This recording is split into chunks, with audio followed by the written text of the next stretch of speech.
আসসালামু আলাইকুম রহমতুল্লাহ। প্রিয় শিক্ষার্থী ভাই বোনেরা, আশা করি সবাই অনেক ভালো আছো এবং তোমাদের প্রস্তুতির এইচএসসি আমাদের সামনে প্রস্তুতি মাসে আশা করি যে সবার ফাইনাল পরীক্ষার প্রস্তুতি অনেক ভালো আর কি, এবং টেস্ট পরীক্ষা সবাই আলহামদুলিল্লাহ অনেক ভালো দিয়েছো।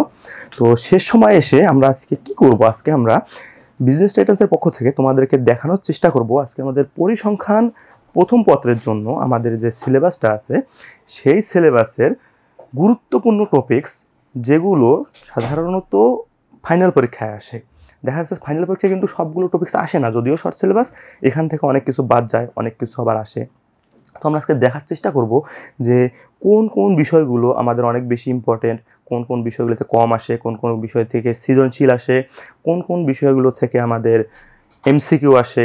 আমরা আজকে এখানে বিস্তারিত আলোচনা করার চেষ্টা করব, যার মাধ্যমে আমাদের এই বাকি যে সময়টা আছে এই সময়টা আমরা খুব সংক্ষেপে আমরা বাকি কাজগুলো করতে পারি। তাহলে আমরা বেশি কথা না বলে আমরা শুরু করি আমাদের আজকের ক্লাস। প্রথমে আমরা এখানে দেখব যে আমাদের মানবন্টনটা কি হবে। মানবন্টন আমরা দেখব যে আমাদের এখানে আমাদের যে ফাইনাল পরীক্ষা হবে সেটা হবে 100 মার্কের মধ্যে আমাদের এমসিকিউ এবং সৃজনশীল মিলে হবে আমাদের 75 মার্ক, যেখানে এমসিকিউ থাকবে আমাদের 25 মার্ক, এবং সৃজনশীল থাকবে 50 মার্ক। 25টা এমসিকিউ থাকবে, আমাদের 25টাতে অ্যান্সার করতে হবে, যেখানে 1 মার্ক করে 25 মার্ক, এবং সৃজনশীল প্রশ্ন থাকবে আমাদের 8টার মধ্যে আমরা যে কোনো 5টার অ্যান্সার করব, এবং 5টার মার্ক থাকবে আমাদের 50 নম্বর। এই হলো আমাদের মানবন্টন। তাহলে আমরা এরপর জেনে নেই যে এই এমসিকিউ এবং সৃজনশীলের জন্য আমাদের কোন কোন বিষয়গুলো গুরুত্বপূর্ণ। আমরা প্রথমে আসি আমাদের যে শর্ট সিলেবাসের যে অধ্যায়গুলো আছে এর মধ্যে প্রথম যে অধ্যায়টা সেটা হলো আমাদের প্রথম অধ্যায়, যে পরিসংখ্যান, চলক এবং প্রতীক। সাধারণত এই অধ্যায় থেকে এমসিকিউটা বেশি আসে আর কি। সৃজনশীল অন্যান্য অধ্যায় থেকে 2টা করে আসলেও এই অধ্যায় থেকে নর্মালি 1টা আসে সবসময়, বেশিরভাগ সময় 2টা আসতে পারে, কিন্তু কথা খুব বেশিরভাগ সময় 1টা আসে আর কি। কিন্তু এই অধ্যায় থেকে এমসিকিউ মোটামুটি বেশি আসে আর কি, অন্যান্য অধ্যায়ের তুলনায় এই অধ্যায়টা অনেক বেশি ইম্পর্টেন্ট এমসিকিউর জন্য। এক্ষেত্রে ক খগুলো যে কীরকম আসতে পারে আমরা সেটা এখন দেখার চেষ্টা করব। সর্বপ্রথম আমরা যদি আসি প্রথম টপিক, যেটা আমাদের পরিসংখ্যানের উৎপত্তি, গুরুত্ব, ব্যবহার ও কার্যাবলী। আমাদের সর্বপ্রথম জানতে হবে পরিসংখ্যান জিনিসটা কি। পরিসংখ্যান জিনিসটা যদি আমাদের এরকম আসতে পারে ক নম্বরের জন্য যে পরিসংখ্যান কি এটা যদি অ্যান্সার করতে যাই তাহলে আমাদের বুঝতে হবে যে আসলে পরিসংখ্যান কাজগুলো কি বা আমরা কি করি এখানে। প্রথমে আমাদের পরিসংখ্যানের কাজ যেটা হলো যে আমরা তথ্য সংগ্রহ করি, তারপর তথ্যকে একটা অ্যানালাইজ তথ্যকে একটা ফাইনাল রিপোর্ট প্রকাশের জন্য আমরা এটাকে যাচাই বাছাই করি যে কোন তথ্যগুলো ঠিক আছে, কোনগুলো ভুল আছে, এসব আমরা জানার চেষ্টা করি। তারপর একটা ফরম্যাটে দাঁড় করাই, তারপর আমরা কি করি, অ্যানালাইসিস করি, এবং ফাইনালি একটা আমরা রেজাল্ট দিই যে আমাদের আউটপুট এটা। যেমন আমি যদি একটা উদাহরণ দিই, যেমন আমরা যদি চিন্তা করি যে আজকে বাংলাদেশে আমাদের কোনো একটা ভার্সিটি নিলাম বা কোনো একটা কলেজ নিলাম, নিয়ে গেলাম একটা ক্লাসের মধ্যে, গিয়ে বললাম যে এই ক্লাসের স্টুডেন্টদের গড় বয়স কত। তাহলে আমরা কী করলাম, সবার ডাটা কালেক্ট করলাম, করে আমাদের গড়ের যে নিয়ম আছে যোগ করে ভাগ করা, এটা আমরা করলাম। করার পর আমরা একটা রেজাল্ট পারলাম যে গড় বয়স এসএসসির স্টুডেন্টদের গড় বয়স হলো 17 বা 18 এই টাইপের। তো আমরা বলতে পারি যে আসলে এই ক্লাসের গড় বয়স 18। এটা হলো একটা পরিসংখ্যান, যেটা আমরা পরিসংখ্যান হলো একটা তথ্যে একটা নির্দিষ্ট মানের মাধ্যমে আমরা ওই পুরো জিনিসটা আমরা প্রেজেন্ট করার চেষ্টা করি যে আমাদের এই জিনিসটার সামারি এটা হলো আমাদের পরিসংখ্যান। তো পরিসংখ্যানের কাজ কি আমরা জানি যে পরিসংখ্যানের কাজ আমাদের বাংলাদেশের প্রত্যেকটা সেক্টরে বলতে গেলে আমাদের পরিসংখ্যানের কাজ আছে, যেমন চিকিৎসা, শিক্ষা, তারপর হলো কৃষি, সবখানেই আমাদের পরিসংখ্যানের কাজ লাগে, আমরা প্রেডিক্ট করতে আমাদের সহযোগিতা করে আর কি।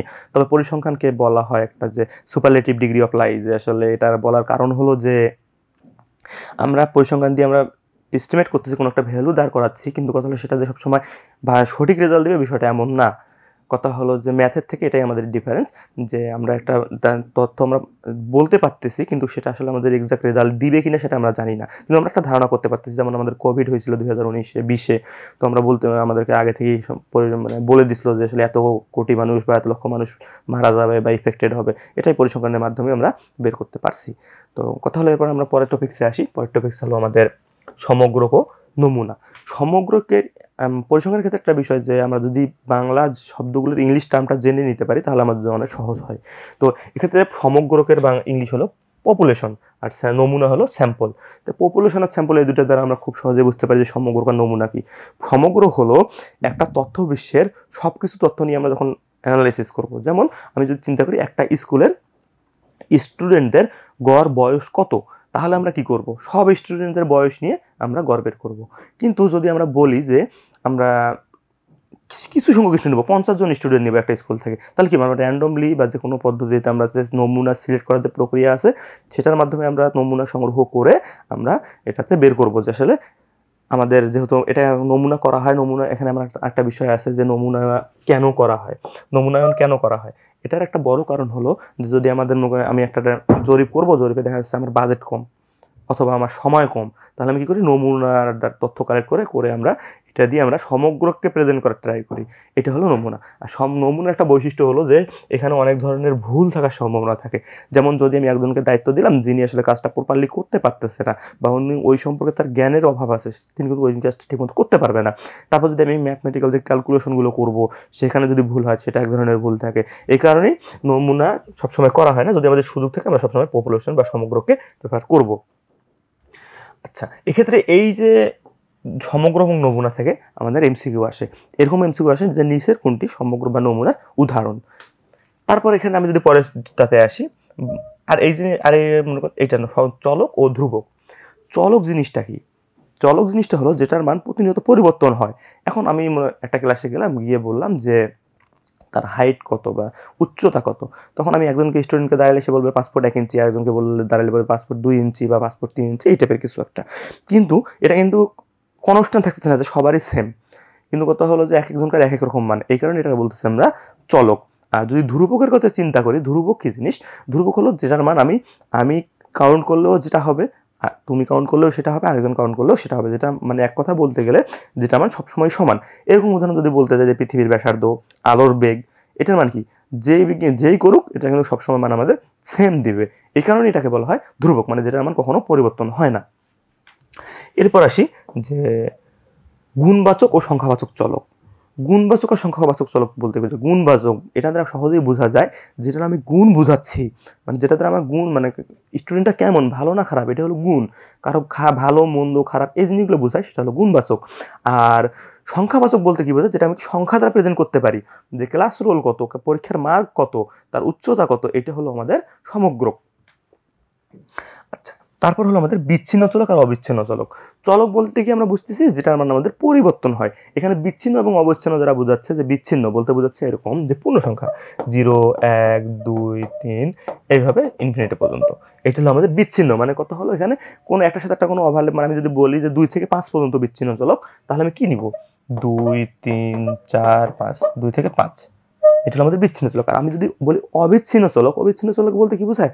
যে 2 আর 3 এর মধ্যে এখানে ইনফিনিটি সংখ্যক নাম্বার আছে। সেটা কিভাবে? 2.1 2.2 2.2.2.3 ইনফিনিটি সংখ্যক নাম্বার হইতে পারে, সেটা হলো অবিচ্ছিন্ন চলক।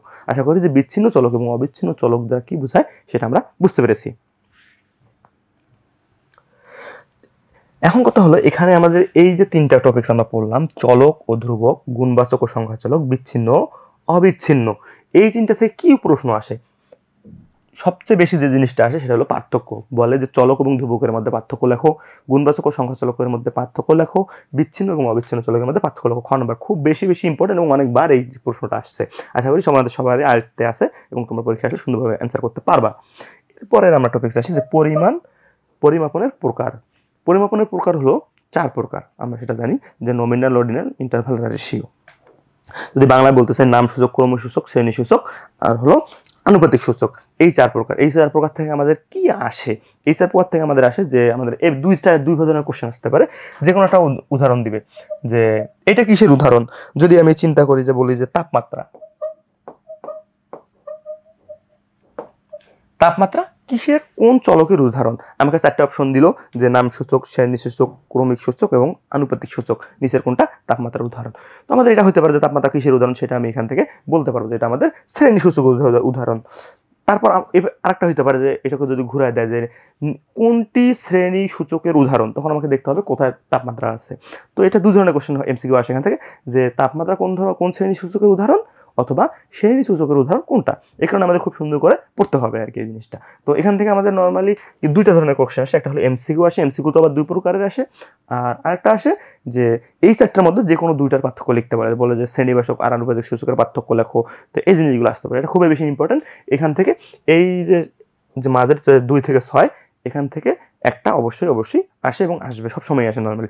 আরেকটা কোশ্চেন আসে, সেটা হলো যে বলে যে কারণ একজনের বয়স দিয়ে রাখলো যে একজনের বয়স হলো 25, এইটা পরিসংখ্যান কি না? আসলে একজনের বয়স যদি 25 হয় তাহলে সেটা তো আমাদের পরিসংখ্যান বোঝাবে না, কারণ পরিসংখ্যান তো একটা তথ্যের সমষ্টি। তো একজনের বয়স যদি 25 দেয় তাহলে সেটা আমাদের কখনো পরিসংখ্যান না। কিন্তু যদি আমাদের বলে যে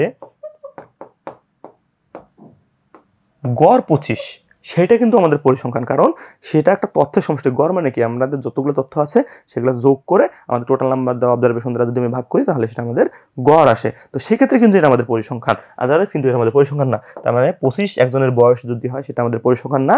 কিন্তু যদি একজনের গড়, একটা শ্রেণীর বা একটা জাতির যদি আমাদের বলে যে গড় বয়স কত, গড় বয়স 25, তাহলে সেটা আমাদের পরিসংখ্যান। আশা করি যে কোনটা পরিসংখ্যান এবং কোনটা পরিসংখ্যান না আমরা বুঝতে পারছি।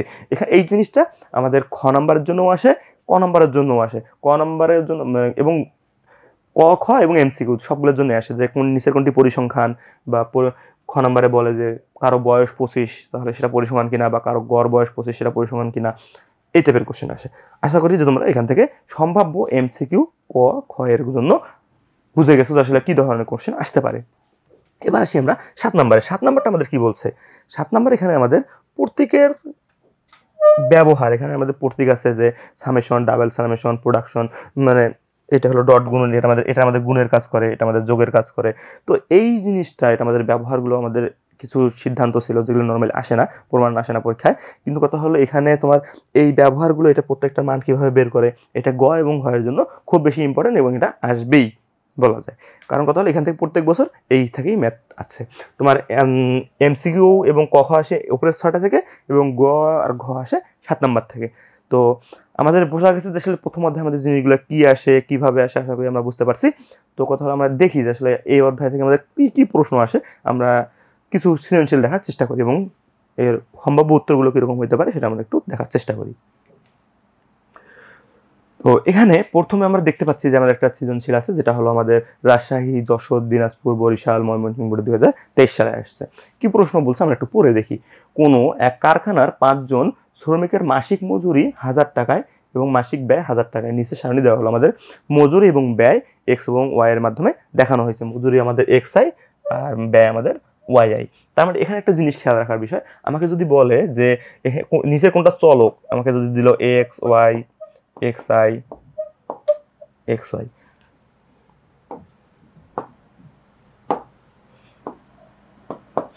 এই যে এই চারটা যদি দিয়ে আমাকে বলে যে নিচের কোনটি চলকের উদাহরণ, এটা নর্মালি আসে না। যদি এরকম টাইপের করতে চায় তাহলে কি এক্স আইটা হলো আমাদের চলকের উদাহরণ, কারণ এখানে আই মানে বোঝাচ্ছে যে এখানে আই এর মান 1 2 3 এখানে যে কোনো টাইপের হতে পারে। তো এইটা হলো আমাদের চলকের উদাহরণ। আমরা আসি এবার প্রশ্নকে আমাদের কি বলছে, বিচ্ছিন্ন চলক কাকে বলে। প্রথম প্রশ্নটা আমরা বিচ্ছিন্ন চলক কিন্তু এর আগেই দেখে আসলাম, যেটা আমাদের একটা নির্দিষ্ট নাম্বার নেয়, যেমন 1 2 3 4 এই টাইপের সংখ্যাগুলো নেয়, সেটা হলো আমাদের বিচ্ছিন্ন চলক। আশা করি সবাই বুঝতে পারছো। এবার খ নাম্বারে আসি। খ নাম্বার বলতেছে যে ফুটবল খেলার গোল সংখ্যা কোন ধরনের চলক। এখন কথা হলো, কেউ কি বলতে পারবে কখনো যে আমাদের একটা ম্যাচ হয়েছে, ম্যাচে ফুটবল খেলার গোল সংখ্যা 2.5, এমনটা কিন্তু কখনোই হতে পারে না। কারণ ফুটবলের গোলের সংখ্যা হয় 1 2 3 4 5 এই টাইপের জিনিসপত্র। তো এখানে কিন্তু কখনো আমার 2.5 3.5 হতে পারে না। এই কারণে বলতেছি আমরা ফুটবল খেলার গোলের সংখ্যা আমাদের কোন ধরনের চলক, আমাদের বিচ্ছিন্ন চলক, যেটা আমাদের পূর্ণ সংখ্যা নেয়, যে 1 2 3 4 এই টাইপের সংখ্যা নেয়। তো এটা এভাবে ব্যাখ্যা করে দিলে আশা করি হয়ে যাবে, আশা করি বুঝতে পারছো। এবার আসি আমরা গ নাম্বারের প্রশ্নে। গ নাম্বার আমাদের কি বলছে, বলছে যে উদ্দীপকের তথ্য ব্যবহার করে আমাদের এই যে রাশিটা দিছে, এই রাশিটার মান আমাদের বের করতে বলছে। তো আমরা যদি এই সামেশনের কাজ কি, প্রোডাকশনের কাজ কি, ডট মানে গুণনের কাজ কি, যোগের কাজ কি, এটা যদি না জানি তাহলে আমাদের একটু সমস্যা হবে এই অ্যান্সারগুলো করতে। আশা করি তোমরা এগুলো সবাই জানো, যেহেতু টেস্ট পরীক্ষা দিছো। তো আমরা শুরু করি আর কি আমাদের এই ম্যাথের কাজটা আমরা কিভাবে করব।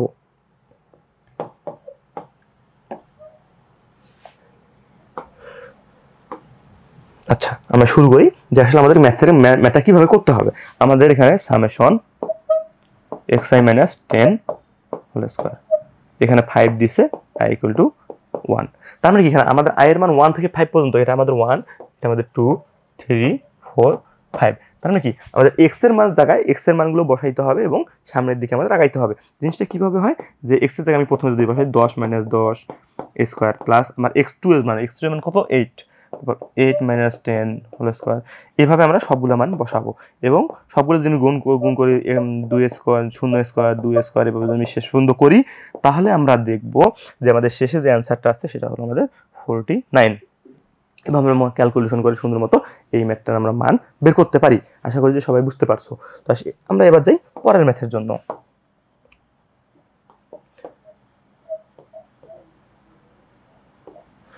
আচ্ছা, এবার আসি আমরা পরের ম্যাথের জন্য। পরের ম্যাথে আমাদের কি বলছে আমরা একটু সেটা দেখার চেষ্টা করব। বলছে উদ্দীপকের আলোকে আমাদের এই যে রাশিটা দিচ্ছে সামেশন xi yi এবং সামেশন xi সামেশন yi এর মান সমান কিনা এটা আমাদের বের করতে বলতে। তো আমরা এখন দেখি যে আসলে এটার মান আমরা কিভাবে বের করব। এখানে আমাদের সামেশন xi yi, তার মানে কি সামেশন xi আর yi কি আকারে আছে, এটা গুণ আকারে আছে। তো আমরা xi y এর ভ্যালুগুলো আমরা গুণ আকারে বলবো। সামেশন মানে কি যোগ করব, মানে xi y এর ভ্যালুগুলো আমরা গুণ আকারে লিখব এবং সবগুলো যোগ করব। এটা হলো প্রথমে যদি 1 এর মান ধরি যে 10 × 9, তারপর যোগ দিব, তারপর এই দুটো গুণ করব 8 × 8, তারপর আবার যোগ 3 দিব, তারপর আবার এই দুটো গুণ করব 6 × 5। এভাবে আমরা শেষ পর্যন্ত যাব। শেষ পর্যন্ত যাওয়ার পর আমাদের যে মানটা আসবে সেটা আমরা যদি ক্যালকুলেশন করি তাহলে আমরা পাবো 499। তার মানে আমরা কোনটার মান পাইলাম, এটার মান যদি আমরা ক্যালকুলেশন করি তাহলে পাবো হলো 499। এখন যদি আমরা পরের ম্যাথে আসি, পরের ম্যাথে আসলে আমাদের কি হবে, এইটার মান আমাদের দরকার। এবার পরে আমাদের দ্বিতীয় আরেকটা রাশি বের করতে বলছে, রাশি বের করতে বলছে যে আমাদের দুটো মান সমান কিনা। তাহলে এবার আমরা পরের রাশিটার মান বের করার ট্রাই করব। এটা আমাদের পরের রাশিটা আবার কি করছে, দুইটা মান দিছে আমাদের summation of xi summation of yi, এই দুটো বের করে সেটা আমাদের কি করতে বলছে, গুণ করতে বলছে।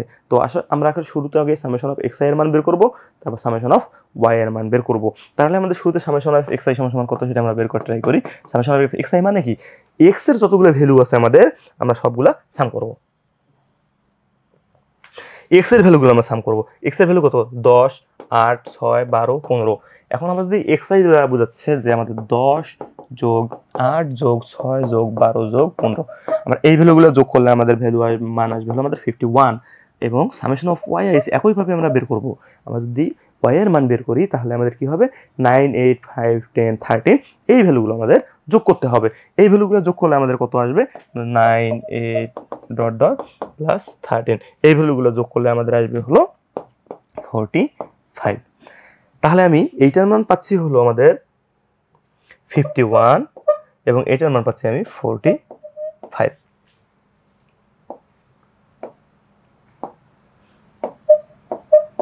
এখন কথা হলো আমাদের এবারের কাজ কি, এবারের কাজ হলো আমাদের এই দুটো কিন্তু গুণ আকারে আছে। তো আমরা এই দুটো এখন নরমালি গুণ করে দেব। গুণ করে দেওয়ার পর আমাদের এখানে মান পাবো 2295। তাহলে কি হলো আমাদের মান বের করা শেষ। আমাদের এখানে প্রথমে xi y এর মান বের করতে বলছে, সামেশন অফ xi এর মান বের করতে বলছে, সামেশন অফ y এর মান বের করতে বলছে। এখন আমরা বের করে দেখলাম যে এটা হলো 499 এবং এটা হলো 2295। তো আমরা দেখছি দুটো মান সমান না। এভাবে আমাদের বের করে দেখাইতে হবে যে এটা দুটো মান সমান না এবং শেষে বলতে হবে যেহেতু আমরা পাইলাম এইটা মানে এইটা মানে এইটা এবং এইটার মানে এটা, দেখতেছি যে দুটো মান আলাদা, অতএব এদের মান সমান নয় লিখে উদ্দীপকটা শেষ করতে হবে। আশা করি যে আমরা এই প্রশ্নটার উত্তর আমরা বুঝতে পারছি। তো এইভাবেই আমাদের উদ্দীপকগুলো আসে এবং এই অধ্যায়ে খুব সহজ সহজ উদ্দীপক আসে। আমরা প্রথমে দেখলাম যে আসলে কোনগুলো আমাদের আসে কোনগুলো না আসে, এমসিকিউ, তারপর হলো ক মার্কের জন্য, খ মার্কের জন্য এবং গ খ কীরকম আসে সেটা আমরা দেখতে পাচ্ছি। তো আশা করি এটা বোঝা গেছে। এরপরে আমরা পরের একটা প্রশ্নে আসি। পরের প্রশ্নটা কি আসছে, পরের প্রশ্নে এরকম একটা প্রশ্ন আসছে। তার আগে বলে রাখি যে তোমরা যারা দেখতেছো তারা তোমাদের ফ্রেন্ডদেরকে এইটা দেখার সুযোগ করে দাও, যাদের একটু সমস্যা আছে বা যারা অল্প সময়ের মধ্যে আবার রিভিশন দিতে চাও তাদের জন্য অনেক বেশি উপকার হবে। এই শর্টসে ভাবে আমরা যেভাবে সাজেশন দিচ্ছি এভাবে যদি পড়া যায় তাহলে ফাইনালে অনেক সুন্দর এবং ভালো হবে পরীক্ষাগুলো আশা করি। আচ্ছা, এরপর আসি আমরা 2 নম্বর প্রশ্নে। 2 নম্বর প্রশ্নতে আমরা কি দিচ্ছি সেটা একটু দেখার চেষ্টা করি যে মিস্টার রাসেল তথ্য সংগ্রহ করে মন্তব্য করেন তথ্যগুলো থেকে 3 বিয়োগ করে বিয়োগফলের বর্গের সমষ্টি এবং বিয়োগফলের সমষ্টির বর্গ সমান নয়। আমাদের তথ্যগুলো নিচে দিয়ে রাখছে। ঠিক আছে, এটা দেওয়া শেষ। এখন আমরা এটা কোথায় আসছে, ঢাকা, কুমিল্লা ও বরিশাল বোর্ডে 2022 সালে আসছে। এটা তোমরা যে বোর্ডেই তোমরা দেখো না কেন কোশ্চেন মোটামুটি সেমই আসে।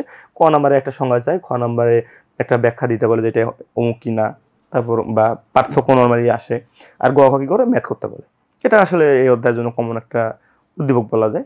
তো এবার আসি আমরা উদাহরণ সমাধানে দেখি কি বলে। আমরা ধ্রুবক কি আমরা প্রথমে দেখে নিছি, ধ্রুবক কি যেটার মান অপরিবর্তিত থাকে সেটাই আমাদের জন্য ধ্রুবক। আমাদের পরে আসি যে কখন শূন্যকে পরম শূন্য ধরা হয় না। এখন কথা হলো যে শূন্যকে আমরা শূন্য বা বলতেছি না, এটার কারণ কি? শূন্যকে আমরা শূন্য বলতেছি না, এটা একটা কারণ আছে, যে এটা আমরা উদাহরণ দিই তাহলে আমরা বুঝতে পারবো।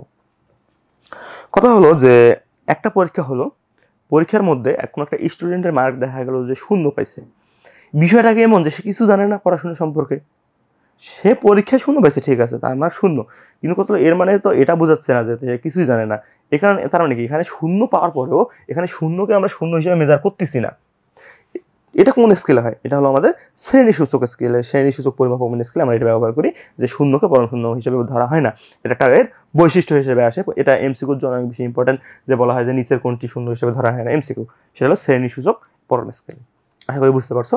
তো এবার আসি আমরা পরের প্রশ্নে, গ নম্বর প্রশ্ন। গ নম্বর প্রশ্ন বলছে যে উদ্দীপক তথ্য ব্যবহার করে এর মানটা নির্ণয় করো। তো আসলে আমাদের এটা এভাবে এত বড় প্রত্যেকটা যোগ না করে আমরা এটার জন্য শর্টকাট একটা সহজ করতে পারি, সেটা হলো এইভাবে করতে পারি যে summation 3xi square minus xi minus 2, এটা কি করতে আমি ভাঙায় নিতে পারি। ভাঙায় নিতে পারি কিভাবে? আমাদের সামেশন সবগুলোর সাথে গুণ করে দিতে পারি। তাহলে কি হচ্ছে, summation xi square minus summation of xi minus, যেহেতু এখানে কত ছিল, i up to 1 up to 5 ছিল, তাহলে আমি কি করবো, এটা 5 দ্বারা গুণ করে দিব, 5 গুণন 2। তাহলে এখানে আমাদের কাজ সহজ হয়ে গেল। 3 গুণন সামেশন অফ xi স্কোয়ারের মান বের করবো। সামেশন অফ xi স্কোয়ারের মান আমাদের কত ছিল, আমাদের সামেশন অফ xi স্কোয়ার মানে মান আমরা গুণ করে পাই, মানে কিভাবে পাবো, যে 7 square plus 4 square plus 8 square plus 6 square plus 5 square, এটা হলো সামেশন অফ xi স্কোয়ার। এভাবে আমরা সামেশন অফ xi স্কোয়ার পাবো। তারপর সামেশন অফ xi যদি আমি সবগুলো সাম করি তাহলে আমরা এটার মান পাবো, এটার মান পাবো আমরা হলো 30। তারপর আমরা কি এটা দিয়ে গুণ করলে পাবো 10। আমরা যদি ফাইনালি রেজাল্ট আনার চেষ্টা করি তাহলে আমাদের রেজাল্ট আসবে হলো 530। এভাবে আমরা ভেঙে নিয়ে করতে পারি। আবার এটা যদি প্রত্যেকটা মান বসায় যোগ করবো তাহলে এটা একটু বড় হয়ে যায়, কিন্তু এভাবে যদি আমরা ভেঙে করি তাহলে অনেক সহজে নির্ভুলভাবে আনসারটা করা যায়। তো আশা করি এটা বোঝা গেছে। তো এই ধরনের কোশ্চেনে আর কি এই অধ্যায়ে আসে, এর বাইরে এই অধ্যায়ে তেমন কোনো প্রশ্ন আসে না। তো কথা হলো এরপরে আমরা পরের প্রশ্নে যাই, দেখা যাক কি আসে। এখন কথা হলো যে এখান থেকে যদি প্রশ্ন কঠিন করতে চায় তো নর্মালি এই গ নাম্বারের এই টাইপের কথা বলে দিতে পারে, যে অমুকের বর্গের সমষ্টির যোগফল, এই টাইপের কোশ্চেন দিতে পারে। এছাড়া এই অধ্যায়ে তেমন কোনো কঠিন প্রশ্ন আসে না বা আসার সম্ভাবনা নেই, কারণ এই অধ্যায়ে কোনো জিনিসই নেই যে কঠিন প্রশ্ন দিবে। তোমাদের জন্য অনেক বেশি সহজ হবে তোমরা যদি একটু মনোযোগ দিয়ে পড়ো, তাহলে তোমাদের ফাইনাল পরীক্ষা অনেক ভালো হবে। এবং পরিসংখ্যান আমি বলতে চাই যে এটা তো সায়েন্সেও আছে কমার্সেও আছে। তো সায়েন্সে যদি বলি ফিজিক্স কেমিস্ট্রি ম্যাথ এবং তোমাদের কমার্সের যে তোমাদের সাবজেক্টগুলো আছে সেগুলো থেকে তুলনামূলকভাবে পরিসংখ্যানটা অনেক সহজ। তোমরা যদি একটু বুঝে পড়ার চেষ্টা করো এবং তোমাদের গতানুগতিক মানে সাজেশন অনুযায়ী পড়তে পারো তাহলে অনেক ভালো হবে পরীক্ষাগুলো, আশা করি। আচ্ছা, আমরা আসি এবার ঘ নাম্বারের মধ্যে কি বলছে? ঘ নাম্বারে বলছে তথ্যগুলো থেকে 3 বিয়োগ করে, তাহলে কি আমাদের যে তথ্যগুলো আমাদের ধরি আমি xi, এটা থেকে আমাদের 3 বিয়োগ করতে বলছে। 3 বিয়োগ করলাম, বিয়োগ করে কি বলছে, বর্গের সমষ্টি। তার মানে কি আমাকে প্রথমে বর্গ করতে বলছে, এরপর করতে বলছে আমাকে সমষ্টি। এখানে কয়টা সংখ্যা, 5টা সংখ্যা। এখানে i = 1 থেকে 5, এটার মান বের করতে বলছে। আর আরেকটা মান বের করতে বলছে, কি বলছে, বিয়োগফলের সমষ্টির বর্গ। বিয়োগফলের বর্গের সমষ্টি দেখি কি বলছে, xi - 3 বিয়োগফলের সমষ্টির বর্গ। আমি বিয়োগফল করলাম, সমষ্টি করলাম, এরপর কি করতে বলছে, আমাকে বর্গ করতে বলছে। এখন কথা আমাকে দুইটা মান বের করতে বলছে। আমরা জানি এটার মান কিভাবে বের করতে হয়। বের করার পর আমরা দেখবো যে আসলে দুইটা মান সমান কিনা। আমরা যদি দুইটা মান বের করার ট্রাই করি তাহলে আমাদের দুইটা মান, আমাদের এটার মান আসবে কত, আমাদের এটার মান যদি আমি ট্রাই করি তাহলে এটার মান হচ্ছে আমাদের 55, আর এটার মান যদি আমি বের করি তাহলে হলো 225 বের করলে আমরা এটা দেখবো আর কি, আশা করি।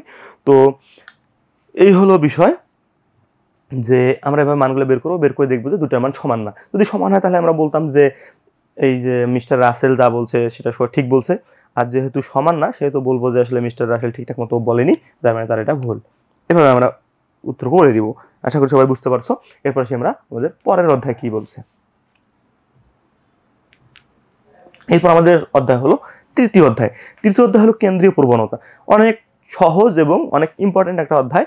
এখান থেকে প্রত্যেক বছরে নর্মালি 2টা করে সৃজনশীল আসে, 2টা করে অবশ্যই আসে, একটা আসতে পারে কিন্তু একটা দেয় না স্বাভাবিকভাবে, 2টা অনেক বেশি আসে, কারণ এই অধ্যায়ে অনেক বেশি ইম্পর্টেন্ট টপিক আছে, এমসিকিউ আসার মতো টপিকস আছে, ক খ সৃজনশীল, মানে একটা ফুল প্যাকেজ অধ্যায় আর কি বলা যায়। এখান থেকে 2টা অধ্যায় 2টা সৃজনশীল অবশ্যই আসবে। তো এখানে প্রথমে দেখি আমাদের কি প্রথম টপিক কি বলছে, বিভিন্ন প্রকার কেন্দ্রীয় প্রবণতা।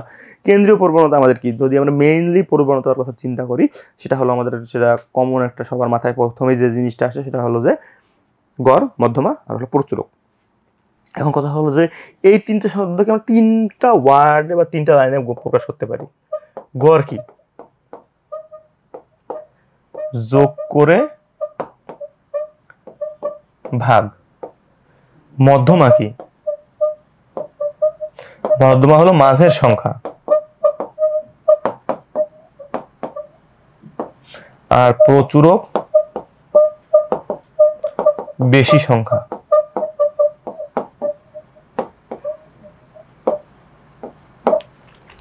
এই 3টে শব্দকে আমরা 3টা লাইনে আমরা শেষ করতে পারি।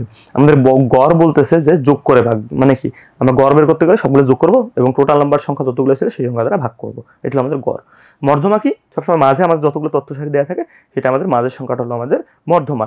এবং প্রচুরক আমরা কি বলতেছি, প্রচুরক বলতেছি যে সংখ্যাটা আমাদের তথ্য সারির মধ্যে বেশি থাকবে সেটাকে আমরা বলতেছি প্রচুরক। এই সহজ একটা বিষয়। তো এই হলো আমাদের মেইন হলো কেন্দ্রীয় প্রবণতা, যেটা 3 ধরনের, সেটা আমরা এখানে দেখলাম। আচ্ছা, এরপর আসি যে শ্রেণীকৃত এবং অশ্রেণীকৃত। শ্রেণীকৃত এবং অশ্রেণীকৃত কিভাবে আমাদের পরীক্ষা আসে বা এটা আমাদের কি কাজে লাগে। অশ্রেণীকৃত যেটা, সেটা হলো এমসিকিউর জন্য বেশি আসে।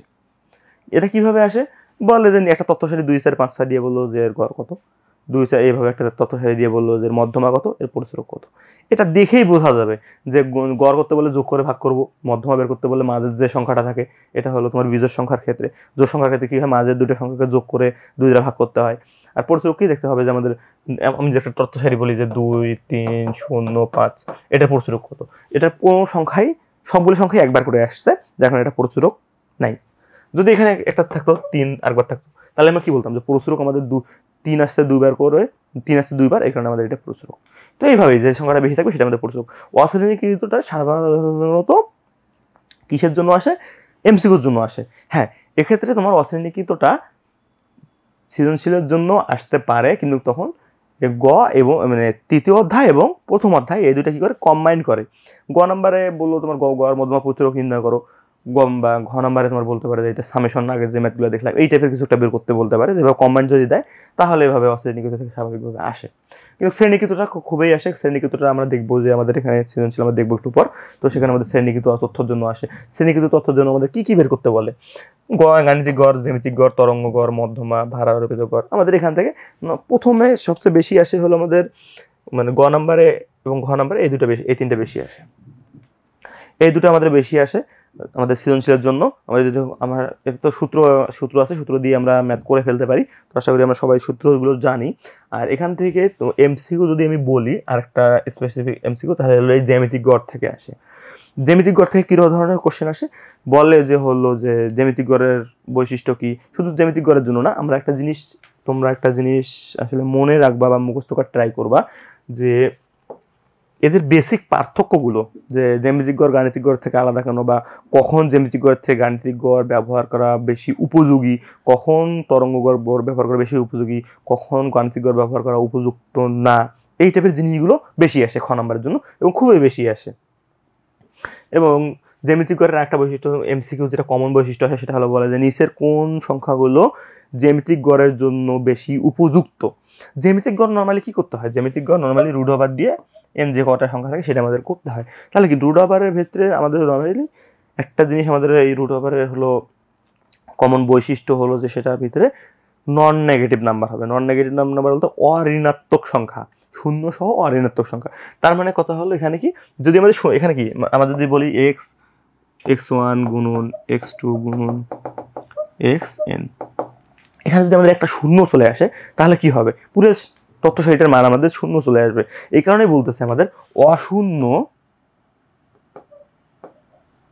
অঋণাত্মক।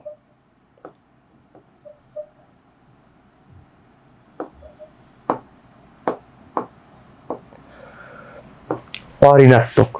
তো এখানে আমাদের কি বলতে চাই, অশূন্য অঋণাত্মক মানে শূন্য আসা যাবে না এবং ঋণাত্মক হওয়া যাবে না, আমাদের এখানে ধনাত্মক মানগুলো নিতে হবে। তো এখানে সবচেয়ে বেশি উপযুক্ত তোমাদের পরীক্ষা আসলে দেখবে অপশন এরকম থাকবে 1,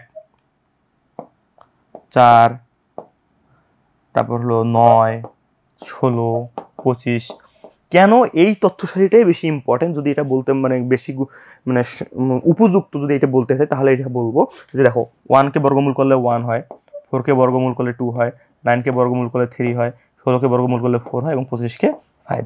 বর্গমূল যেহেতু করা যায় এই কারণে এই তথ্য মানে জ্যামিতিক গড়ের জন্য এই তথ্য সারিটি অধিক বেশি উপযুক্ত। পরীক্ষা আসলে দেখবে যে এরকম একটা অপশন থেকে যাবে। আশা করি বুঝতে পারছো এখান থেকে এই জিনিসগুলো আসে। তারপর এখানে কেন্দ্রীয় প্রবণতা পরিমাপের তুলনামূলক বিশ্লেষণ, হয়তো বললাম যে কখন কোনটা বেশি উপযুক্ত, কখন কোনটা ব্যবহার করা যাবে না, এই জিনিসগুলো এখানে আমাদের জানতে হবে।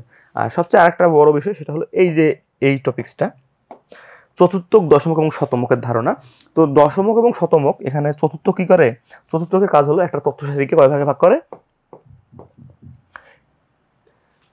4 ভাগে ভাগ করে।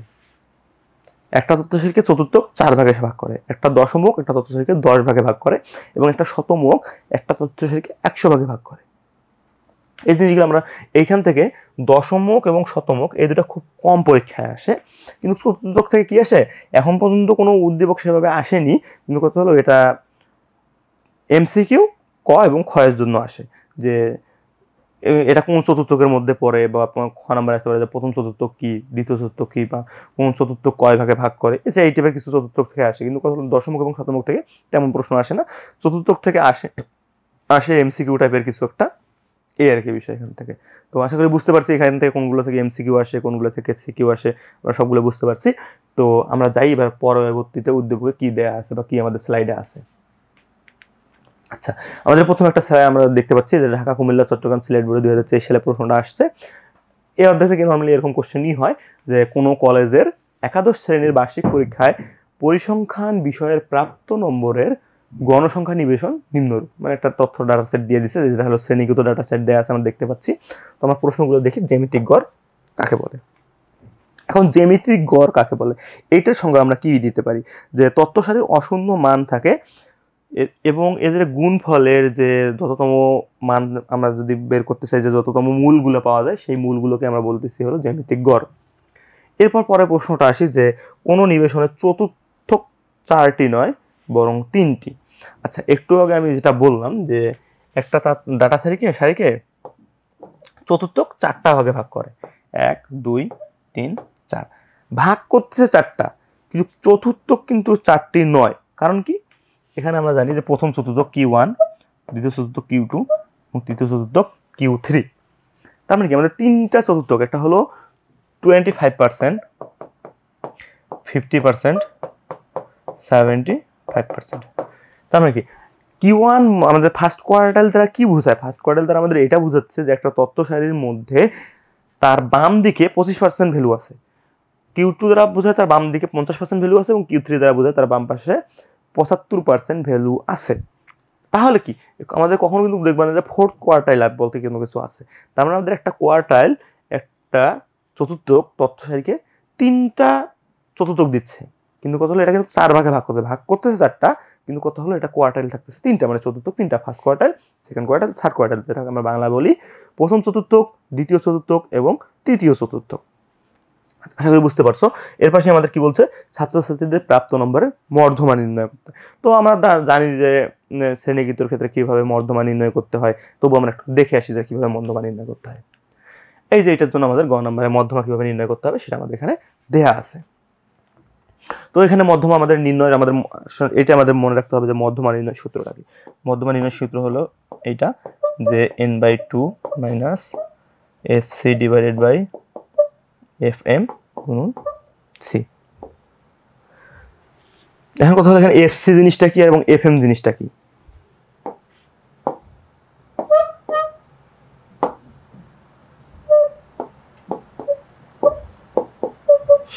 এফসি হলো আমাদের এখানে মধ্যমা নির্ণয়ের ক্ষেত্রে আমাদের একটা এমসিকিউ আসতে পারে যে ক্রমযোজিত গণসংখ্যা কোনটি নির্ণয়ের জন্য ব্যবহৃত হয়। ক্রমযোজিত গণসংখ্যা শুধুমাত্র আমরা মধ্যমা নির্ণয়ের জন্য ব্যবহার করি। মধ্যমা ছাড়া আমাদের ক্রমযুক্ত গণসংখ্যা গড় এবং প্রচুরকের জন্য তেমন প্রয়োজন হয় না। তো আমাদের এখানে যেহেতু মধ্যমা নির্ণয় করতে বলছে, সেহেতু আমরা ক্রমযুক্ত গণসংখ্যাটা নির্ণয় করবো। ক্রমযুক্ত গণসংখ্যাটা কিভাবে নির্ণয় করে? প্রথমেরটার সাথে পরটা গুণ করে 10, 10-এর সাথে আবার হলো 29 গুণ করবো 39, এভাবে আমাদের ক্রমযুক্ত গণসংখ্যাটা নির্ণয় করে। এখন এখানে কত হলো? এনটা কি? এনটা হলো আমাদের টোটাল নাম্বার অফ অবজারভেশন। এই যে আমাদের ফ্রিকোয়েন্সিগুলো দেওয়া আছে, তো অবজারভেশন যে ছাত্রছাত্রীর সংখ্যা, এই সংখ্যাকে আমি যদি যোগ করি তাহলে আমাদের আসতেছে 90। এই হলো আমাদের এন। এন বাই টু কত? আমাদের এখানে এন বাই টু হলো 45। এখন আমাদের দেখতে হবে প্রথমে এন বাই টু মানে 45 যা আছে এটা কোন ঘরে অবস্থান করতেছে কিউমুলেটিভ ফ্রিকোয়েন্সিতে। এটা হলো 39-এর পর 64-এর আগে, তার মানে কি আমাদের এই ঘরের মধ্যে আমাদের মধ্যমাটা অবস্থান করতেছে। এই ঘরে যে ফ্রিকোয়েন্সিটি থাকবে সেটা হলো আমাদের এফ এম। এর এফ এম এর মান হলো আমাদের 25 এবং হলো সরি এটা হলো এফসি। আচ্ছা, এফসি হলো আমাদের 39, এটা হলো আমাদের এফসি, এখানে টাইপিং মিস্টেক আছে, এটা হলো এফসি এবং এটা হলো আমাদের এফ এম। এটা হলো আমাদের এফসি, এটা হলো আমাদের এফ এম। তাহলে এফ এম জিনিসটা কি? যে আমাদের হাইস্ট ফ্রিকোয়েন্সি কোন ঘরের মধ্যে আছে, বা আমাদের এন বাই টু আমার কোন ঘরের মধ্যে অবস্থান করতেছে সেই ঘরের ফ্রিকোয়েন্সিটাকে আমরা এফ এম ধরবো। এবং এফসিটা কি ধরবো? যে হাইস্ট ফ্রিকোয়েন্সি যে ঘরে আছে তার পূর্ববর্তী ক্রমযোজিত গণসংখ্যাটাই হলো আমাদের এফ সি। তো এখানে আর হলো সি হলো আমাদের এই যে ডিফারেন্সটা। আমরা এভাবে ডিফারেন্স না করে আমরা যদি এইভাবে ডিফারেন্স করি তাহলে সুবিধা হয়, যে দ্বিতীয় ঘরের যে লোয়ার ভ্যালুটা থাকে সেটা থেকে প্রথম ঘরের আপার লোয়ার ভ্যালুটা বাদ দিতে, যেমন 30 থেকে 20 বাদ দিতে, তাহলে আমাদের সি এর মান বের হয়ে যাচ্ছে। আর এখানে এলটা কি? এল হলো যে আমি যে পাইলাম যে আসলে এন বাই টু করে যে এই ঘরের মধ্যে আমাদের মধ্যমাটা অবস্থান করতেছে, এই ঘরের যে লোয়ার ভ্যালুটা এখানে 50 থেকে 60-এর মধ্যে থাকবে, তো এখানে 50টাই হলো আমাদের এল এর মান। তো আশা করি এখানে আমরা সবগুলো মান পাইছি। মান পাওয়ার পর যদি আমরা বসাই দিই, আমরা যেটা একটা ক্যালকুলেশন করে আমরা মান পাবো সেটা হলো আমাদের মধ্যমা। আশা করি যে আমরা এভাবে মান বের করতে পারবো এবং অনেক সহজ একটা পদ্ধতি এই মধ্যমা বের করার। আচ্ছা, তো এরপর আসি আমাদের ঘ নাম্বার কি বলছে। ঘ নাম্বার বলছে যে উদ্দীপক তথ্যের আলোকে গড় এবং প্রচুরকের সাহায্যে তথ্যের আকৃতি সম্পর্কে মন্তব্য করো। তার মানে কি এখানে আমাদের প্রথমে কি বের করতে বলছে? গড় এবং প্রচুরক। তার মানে কি তথ্য আমাদের প্রথমে বের করতে হবে গড়, তারপর বের করতে হবে প্রচুরক, তারপর বের করতে হবে আমাদের এই মন্তব্য করতে হবে। আমরা মন্তব্য পরে করতেছি, আমাদের প্রথমে যে কাজটা সেটা হলো গড় এবং প্রচুরক বের করা।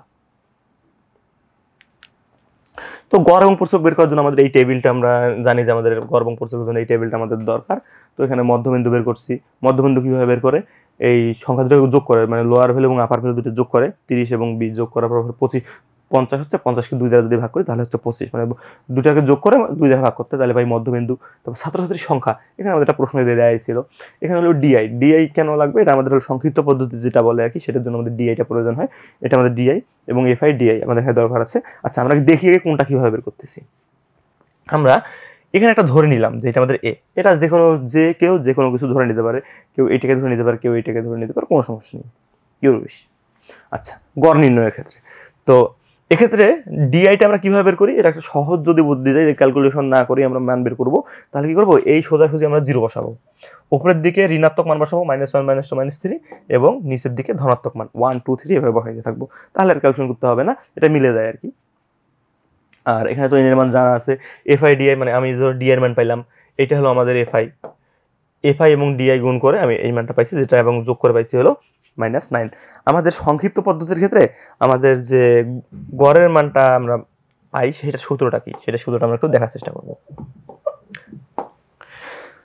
সেটা সূত্রটা হলো আমাদের যে a plus summation of FI DI divided by N multiply সি। এটা হলো আমাদের সংক্ষিপ্ত পদ্ধতিতে গড়ের সূত্র। তো ওখানে এর মান পাইছি আমরা কি? এর মান পাইলাম হলো 55, এফআই ডি এর মান পাইছি -9, এন এর মান তো আমরা পাইছি 50, আর সি এর মান তো পাইছিল 10। তো এখানে আমি যদি সবগুলো মান বসাই দিই তাহলে আমি সুন্দর মতো এখানে কিসের মান পাবো? গড়ের মান পাবো। তাহলে এভাবে আমরা গড় বের করতে পারি। তারপর এরপর আসি আমরা কিসের মান বের করবো? আমরা হলো প্রচুরকের মান বের করবো। তো আসি আমাদের প্রচুরকের মান বের করার জন্য আমাদের কি কি প্রয়োজন আছে। প্রচুরকের আমরা সর্বপ্রথম সূত্রটা দেখবো। সূত্রটা কি? সূত্রটা হলো যে L1 plus del1 plus del2 multiply C. তো এখানে আমাদের কোনটা কি সেটা আমাদেরকে বের করতে হবে। এখানে আমাদের L1টা হবে হাইস্ট ফ্রিকোয়েন্সি যে ঘরে থাকে তার হাইস্ট ফ্রিকোয়েন্সি লোয়ার ভ্যালু যেটা, সেটা হলো আমাদের L1। মানে হাইস্ট ফ্রিকোয়েন্সি এখানে কত? সর্বোচ্চ গণসংখ্যা কোন শ্রেণীতে? 29-এ। 29 কোন ঘরে? 40 থেকে 50। এই 40টা হবে আমাদের এখানে L1। এখন কথা হলো এখানে আমাদের বের করতে হবে সির মান। সির মান কি আমরা জানি 10, বিয়োগ করে আমরা পাইছি প্রথমে সির মান হলো 10। এখন আমাদের এখানে ডেল 1 এবং ডেল 2 এই দুটো কি জিনিস এটা আমাদের এবার বের করতে হবে।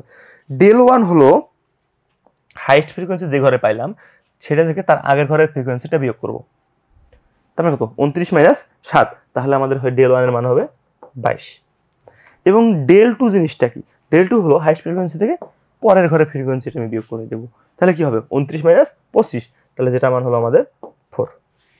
তো এভাবে আমরা ক্যালকুলেশন করব, ক্যালকুলেশন করে মান বসাই দিলে আমরা একটা প্রচুরকের মান পাবো। তো আমরা গড়ের মান পাইলাম, প্রচুরকের মান পাইলাম। এখন আমাদের কি বলছে আমরা একটু সেটা একটু দেখি। বলছে গড় প্রচুরক এর সাহায্যে তথ্যের আকৃতি সম্পর্কে মন্তব্য করো। এখন কথা হলো এটার আকৃতি আমরা কিভাবে দিব।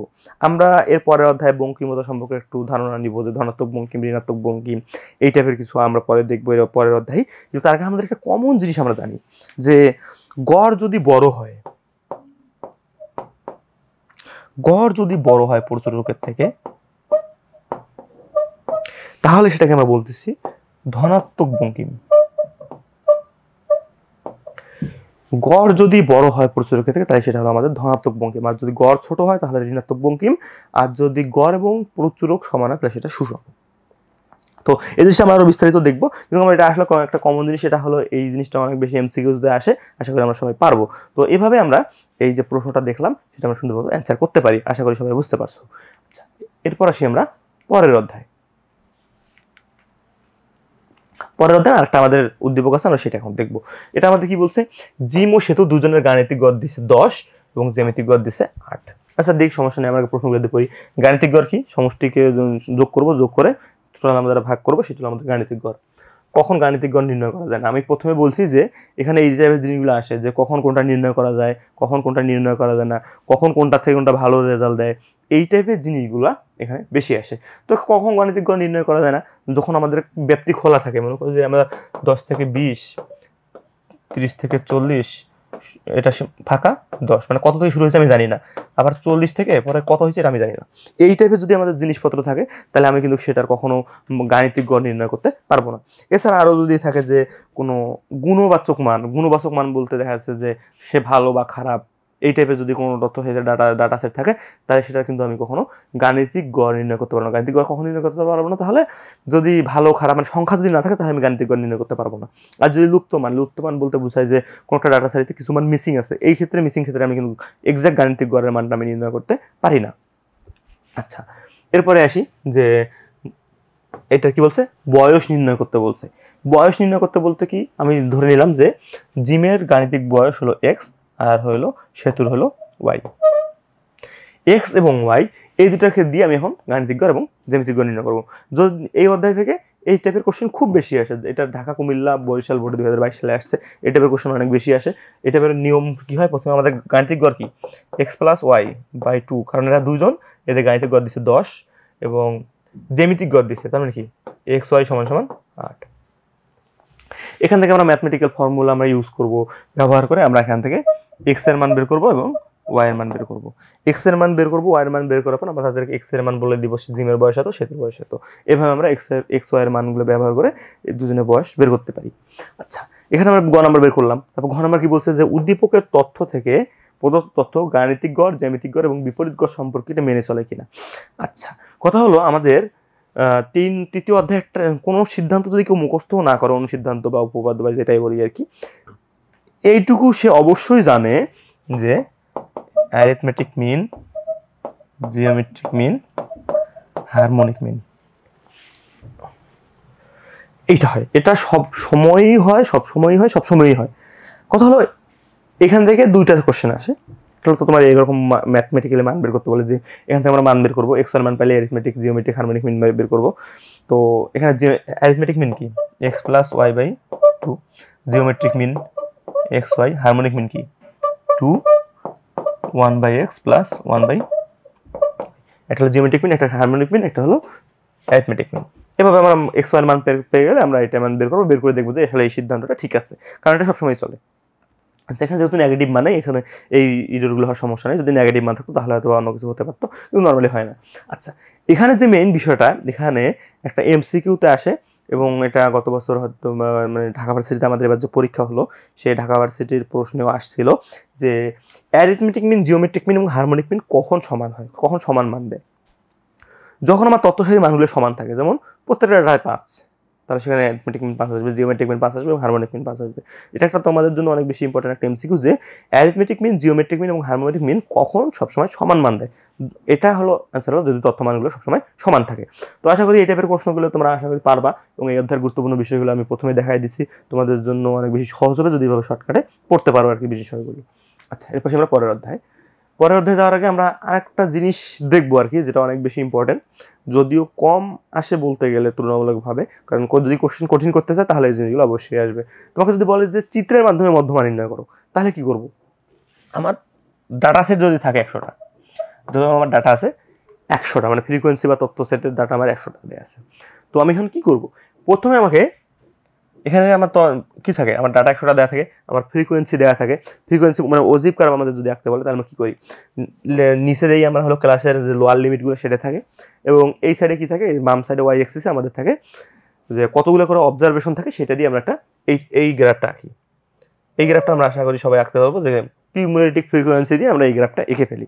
কিন্তু কত গ্রাফের মাধ্যমে কীভাবে আমরা মধ্যমা নির্ণয় করবো? তো এটা গ্রাফটা আঁকলাম, আঁকার পর এখন আমাদের প্রথম কাজ হলো n/2, মানে ধরলাম হলো n এর মান 100, তাহলে কি হবে 100/2 = 50। তার মানে আমাদের এই যে ওয়াই অ্যাক্সিসে দেখতে হবে আমাদের কোথায় 50 ভ্যালুটা আছে, সেটা আমাদের প্রথমে নির্ণয় করতে হবে। নির্ণয় করার পর সোজা একদম এইভাবে টান দিব, একটা কি হয়েছে এটা এই বিন্দুতে সেট করছে, এবং এই বরাবর নিচে একটা টান দিব। এই নিচের দিকে আমাদের যে ওয়াই অ্যাক্সিসের যে ভ্যালুটা থাকবে এইটা হলো আমাদের মধ্যমা। মানে ম্যাথমেটিক্যালি যদি না করি, আমরা যদি চিত্রের মাধ্যমে আমাকে বলতে বলে, তাহলে n/2 বের করবো, বের করে এখানে সোজা একটা দাগ টানবো, এবং এইখানে যে বিন্দুতে সেট করবে সেই বিন্দু বরাবর নিচের দিকে সেট করবো। নিচের দিকে সেট করার পর আমার এক্স অ্যাক্সিসে যে ভ্যালুটা থাকবে ওটা হলো আমাদের মধ্যমান মান। এভাবে সহজে আমার চিত্রের মাধ্যমে মধ্যমা বের করতে পারি। অনেক সহজ, কিন্তু কম দেয়, কিন্তু যদি কোশ্চেন কঠিন করতে চাও আসলে অনেক যে এই জিনিসটা স্কিপ করে। আশা করি যে বুঝতে পারছো কীভাবে করতে হয়। n/2 বের করে এভাবে দাগ টানতে হয়, তারপর নিচে আসে এক্স অ্যাক্সিসের যে ভ্যালুটা থাকে ওইটা হলো আমাদের মধ্যমা। আচ্ছা, তারপর দেখি আমাদের পরে কি আছে। আচ্ছা, আরেকটা জিনিস সেটা হলো যে চিত্রের মাধ্যমে কিভাবে আমি প্রচুরক নির্ণয় করবো। চিত্রের মাধ্যমে মধ্যমা এবং প্রচুরক দুটো নির্ণয় করা যায়। এখন আমি মধ্যমা বের করা দেখলাম, এখন আমি দেখব যে কিভাবে প্রচুরক বের করে। এখানে দুই ধরনের কারণ আছে। এখন এইটা দেখি আমাদের সর্বপ্রথম আমাদের কি করতে হয়, হিস্টোগ্রাম করতে হয় আমাদের। আচ্ছা, এখানে একটা গুরুত্বপূর্ণ প্রশ্ন আসে যে মধ্যমার ক্ষেত্রে আমরা কোন ধরনের চিত্র ব্যবহার করি, এবং মধ্যমা নির্ণয়ের ক্ষেত্রে এবং প্রচুরক নির্ণয়ের ক্ষেত্রে আমরা কোন ধরনের চিত্র ব্যবহার করি। মধ্যমা নির্ণয়ের ক্ষেত্রে আমরা দেখলাম যে অজিব কার্ভ আমরা ব্যবহার করতেছি, এবং প্রচুরক নির্ণয়ের ক্ষেত্রে কী কার্ভ ব্যবহার করি, হিস্টোগ্রাম কার্ভ ব্যবহার করি, বা আয়তলেখ যেটাকে বলে বাংলায়। যে মধ্যমা নির্ণয়ের ক্ষেত্রে অজিব মানে গণসংখ্যা রেখা, আর প্রচুরক নির্ণয়ের জন্য আয়তলেখ নির্ণয় করি। তো আয়তলেখ আমরা কীভাবে নির্ণয় করি এটা আমরা সবাই জানি। তো আমরা এদিকে আমার ফ্রিকোয়েন্সি থাকে, এদিকে আমার তোমার শ্রেণী সংখ্যা থাকে, থাকার পর আমার কার্ভ আঁকা শেষ। সাপোজ ধরলাম এটা আমাদের প্রথম কার্ভ। এটা প্রথম কার্ভ, আমি একটু কোনটা চেঞ্জ করে নিতে চাচ্ছি। আচ্ছা, এটা আমাদের প্রথম কার্ভ হওয়ার ফলে আমাকে দেখতে হবে সবচেয়ে বেশি ফ্রিকোয়েন্সি কোনটার মধ্যে। তো আমরা দেখতে পাচ্ছি এই ঘরে আমাদের সবচেয়ে বেশি ফ্রিকোয়েন্সি। তাহলে আমরা কি করব, আমরা দেখব যে এই ঘরের মধ্যে মাঝামাঝি কোনটা থাকে।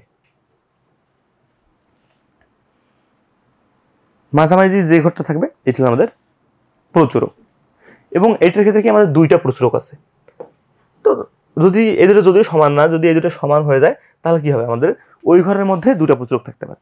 কত একটা ডাটা সেটের মধ্যে প্রচুরক দুটো থাকতে পারে, দুটো সংখ্যা যদি বেশি থাকে একই সংখ্যকবার, সবগুলো সংখ্যা একবার করে আসছে, কিন্তু একটা সংখ্যা 3বার বা 4বার করে আসছে, তাহলে ওটা হতে পারে যে প্রচুরক 2টা বা 3টা। কিন্তু যদি একটা থাকে তাহলে আমরা একটা ভাবে নির্ণয় করতে পারবো গ্রাফের মাধ্যমে। আশা করি বোঝা গেছে। আচ্ছা, এরপর যে আমরা যেটা দেখতে পাচ্ছি যে তোমাদের জন্য একটা বিশেষ অফার নিয়ে আসছে বিজনেস টাইটান্স, বা তোমাদের একটা সুবর্ণ সুযোগ দিচ্ছে যে তোমাদের যাদের শর্ট সময়ের মধ্যে, অল্প সময়ের মধ্যে তোমরা পুরো জিনিসটাকে কাভার দিতে চাও, তাদের জন্য ব্যবসা শিক্ষা তোমাদের জন্য নিয়ে আসছে যে short class HSC final revision course, যেটাতে তোমরা টোটাল ক্লাস পাবা হলো কতটা 17টি ফ্রি ক্লাস এখানে আমরা দেওয়া হচ্ছে, প্রায় সবগুলো ক্লাসই হয়ে গেছে ক্লাস শেষ পর্যায়ে। আর এটা আমাদের কোর্সের জন্য তোমাদের জন্য কোর্সে নিয়ে আসছে, যেখানে তোমার লাইভ ক্লাস থাকবে 50টা, ক্লাস টেস্ট 45টা, মডেল টেস্ট 17টা, সাজেশন শিট থাকবে, ক্লাসের পিডিএফ থাকবে, তোমাদের ক্লাসের রেকর্ডিং থাকবে, তোমাদের কোনো ক্লাস মিস করো সেই ক্লাসটা রিকভার করতে পারবে। এখানে তোমার প্রত্যেকটা সাবজেক্টে কতটা করে ক্লাস দেওয়া আছে সবগুলো দেওয়া আছে, এবং তোমাদের জন্য যে আমাদের বইগুলো থাকবে সেটা এখানে দেওয়া আছে। তো তোমাদের জন্য সুবর্ণ সুযোগ, তোমরা আশা করি যে এই সুযোগটা মিস করবে না এবং আমাদের সাথে থাকবে, এবং আমরা চেষ্টা করবো তোমাদেরকে তোমাদের ফাইনাল পরীক্ষায় সর্বোচ্চ সহযোগিতা করতে, যেন তোমাদের ফাইনালে তোমরা তোমাদের কাঙ্ক্ষিত রেজাল্ট অর্জন করে তোমাদের গন্তব্যে যেতে পারো। আচ্ছা, তোমাদের জন্য শুভকামনা। আচ্ছা, আমরা এবার পরের টপিক্সে আসি, দেখি আমাদের পরে কি আছে।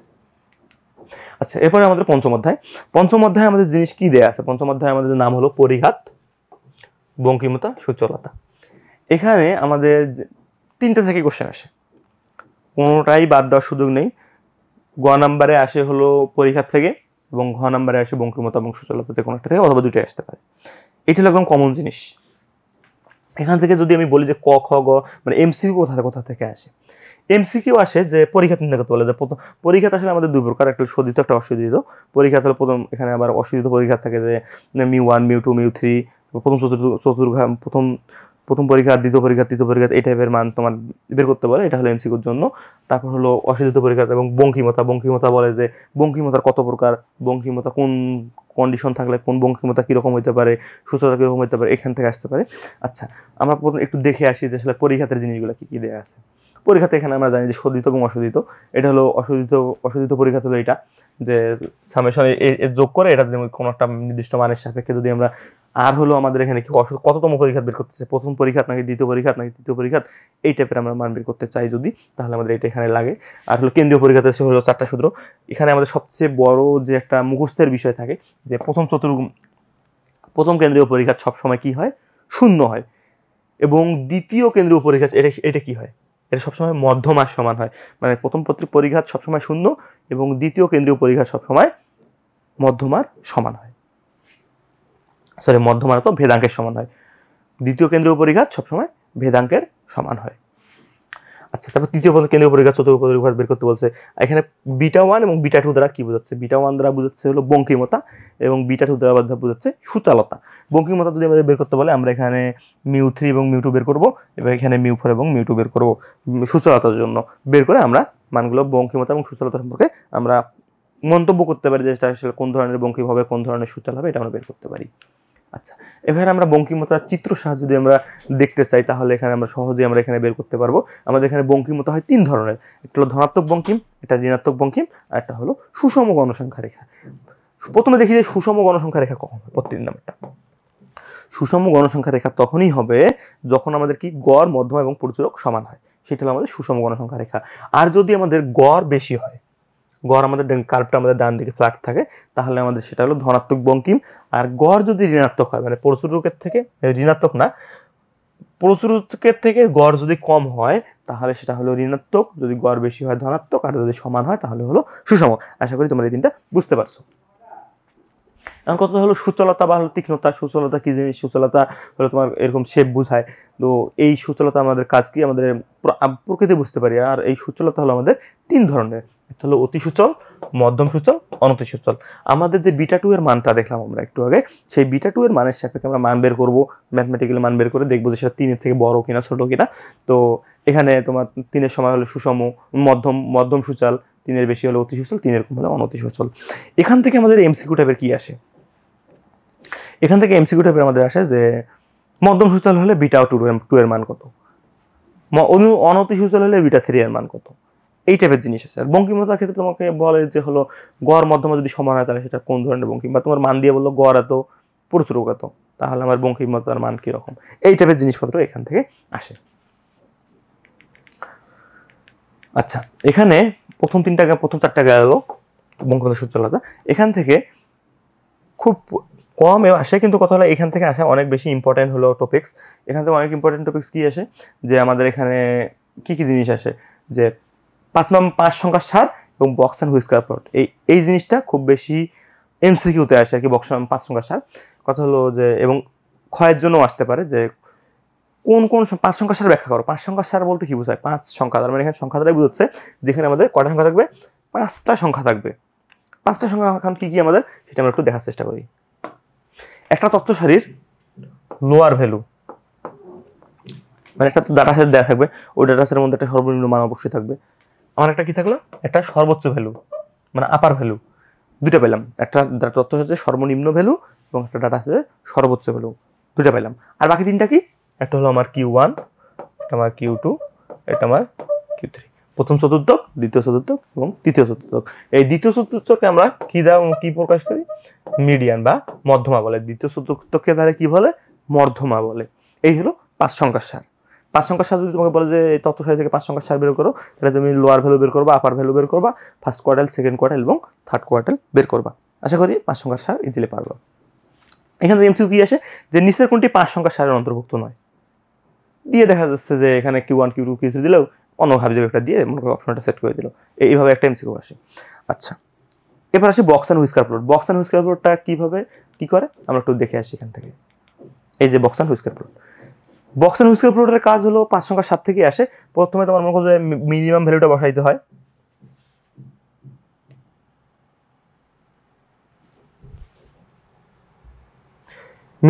মিডিয়াম ভ্যালুটা বসাইতে হয়, প্রথমে আমাদের লোয়ার ভ্যালু বসাইতে হয়, তারপর আমাদের আপার ভ্যালু, এখানে আমাদের লোয়ার ভ্যালু, মিনিমামটা লোয়ার ভ্যালু বসে, এখানে আমাদের আপার ভ্যালু বসে। তারপর কি করতে হয়, আমাদের first quartile, second quartile, third quartile, এই তিনটা আমরা বসাই দিই। আচ্ছা, এই তিনটা বসানোর পর আমাদের কাজ কি হয়, যে first quartile, second quartile, third quartile বসানোর পরে আমাদের এভাবে চিত্র আর্ট করতে হয়, যে আমাদের এভাবে চিত্র আর্ট করে তারপর এখানে আমাদের লোয়ার ভ্যালু, আপার ভ্যালু, এটা হলো আমাদের 5 সংখ্যার সার বসানো শেষ। এবং বক্স আর হুইস্কার প্লটের কাজ কি, বক্স বলে কোনটাকে, এই যে first quartile, second quartile, third quartile, এই অংশটাকে বলে হলো বক্স। আর হুইস্কার তাহলে কোনগুলো, এই সাইডটা এবং এই সাইডটা, এই দুটোকে বলে হলো আমাদের হুইস্কার। আশা করি বোঝা গেছে।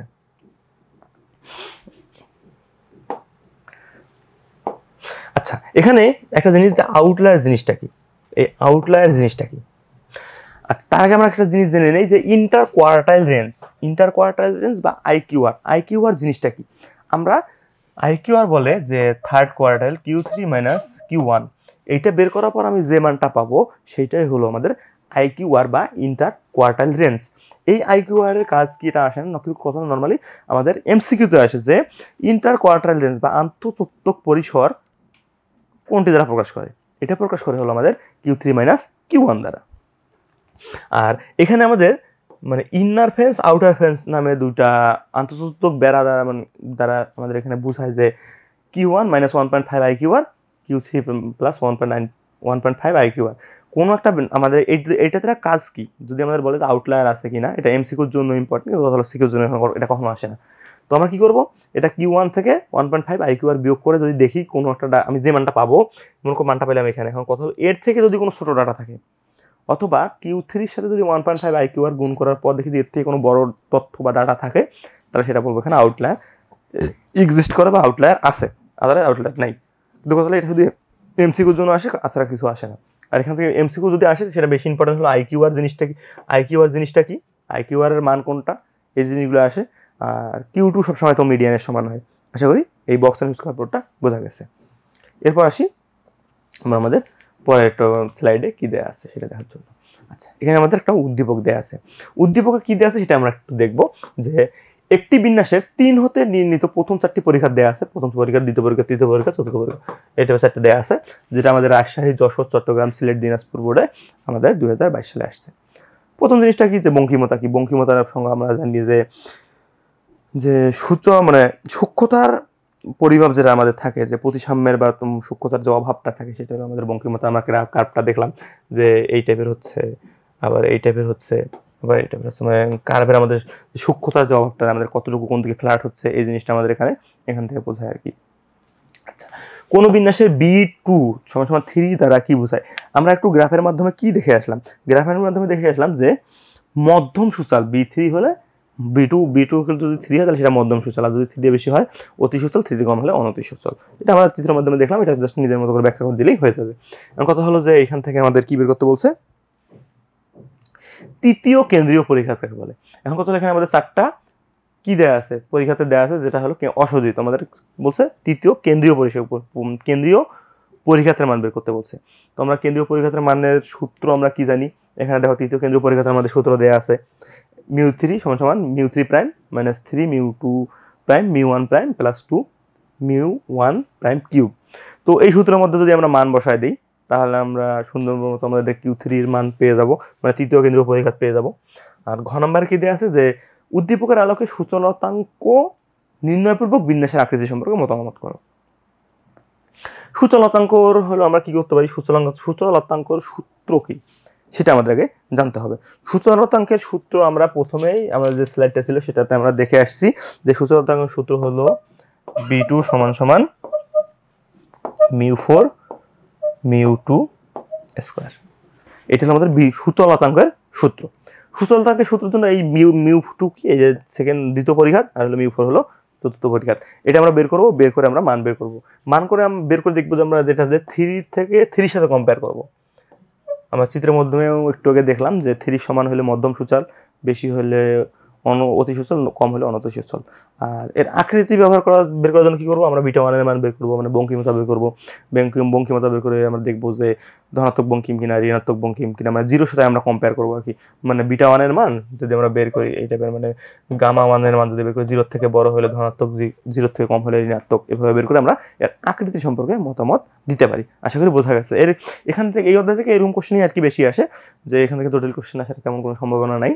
তো প্রত্যেকবারই এরকম বঙ্কিমতা সূচলতা বের করতে পারলে, মানে গ নাম্বার কি বলে সবসময় পরিঘাত নির্ণয় করতে বলে ম্যাক্সিমাম সময় 95% সময়, এবং ঘতে এসে বলে যে সূচলতা এবং বঙ্কিমতার পরিমাপ নির্ণয় করে হাবিজাবি যা বের করতে বলে সেটা বের করতে বলে। আশা করি বুঝতে পারছো। আচ্ছা, এরপর আসি 2 নম্বর একটা ম্যাথ দেয়া আছে। কথা হলো যেখানে দুই ধরনের উদ্দীপকই আসে, সেটা হলো প্রথমে দেখলাম যে পরিঘাত, আর দ্বিতীয়টাতে দেখলাম হলো বঙ্কিমতা সূচলতা।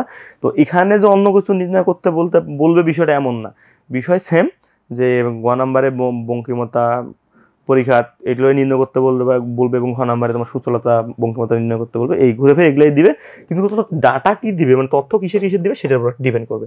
এটা আমাদের কি দেয়া আছে, গড় দেয়া আছে মানে এক্স বার, মধ্যমা দেয়া আছে এম, বিভেদাঙ্ক দেয়া আছে কোভেরিয়েন্স, তারপর চতুর্থ কেন্দ্র পরিঘাত দেয়া আছে μ4 এর মান দেয়া আছে। এখন আমাদের 4টা মান দেয়া আছে, 4টা মান দিয়ে আমাদের মান বের করতে বলছে। আমরা প্রথমে দেখি পরিঘাতের সঙ্গে আমরা জানি সহজেই। আবার 2 নম্বর বলছে যে কোন নিবেশনের বিটা 1 এর মান 0 দ্বারা কি বোঝায়, এটা হলো ধনাত্মক বঙ্কিম। আমরা চিত্রের মাধ্যমে দেখছি যে বিটা 1 এর মান যদি 0 থেকে বড় হয় তাহলে সেটা ধনাত্মক বঙ্কিম।